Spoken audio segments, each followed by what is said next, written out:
Ok hello today ជម្រាបសួរអ្នកបាទជាទីស្រឡាញ់ផងដែរថ្ងៃនេះស្វាគមន៍មកកាន់ Channel របស់ខ្ញុំបាទតើបងប្អូនបាទនេះបាទថ្ងៃនេះឥឡូវនេះនៅស្រែបងមកច្រូតបងនេះយើងមានជីក្តៀវនេះក្តៀវបាទនេះកតាប់របស់យើងចងបាទនេះដោយសារខ្ញុំច្រូតមកជូននេះហើយនេះស្រូវអត់ទាន់ច្រូតទេហើយនេះទឹកបងបាទជាវិជាស្រែមានអីច្រើនបងបាទនេះទឹកមិនមែនតពាំងបងនេះគឺជាថ្លុកធម្មតាទេដោយសារកាលយើងច្រូតដល់កាលយើងព្រោះទៅវាទឹកបុកមកហ្មងយើងទៅ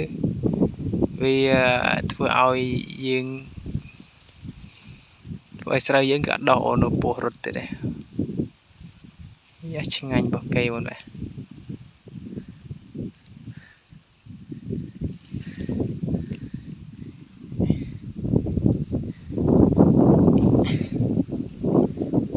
មិនផាត់តាណាមិញ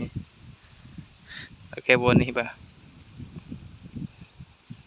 ហើយនេះស្រូវនេះព្រៃនេះស្រូវចឹងទៅនេះមាញ់ពោះរត់ទៅណោះទៅណាបាទនេះគាត់ពោះតូចនេះបាទនេះទិសភាពបងប្អូនបាទនេះយើងអត់មានអីច្រើនស្រូវយើងធម្មតាបងណាស្រូវអានេះយើងច្រូតថានេះនៅ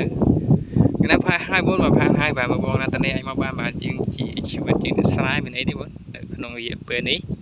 ឥឡូវនេះគេច្រូតនៅស្រែជាការចឹងយើងធ្វើស្រែជាការបងបាទយើងនៅពេញទៅធ្វើការងារផ្សេងរូបចាយឬការងារណាទៅធ្វើទៅនេះ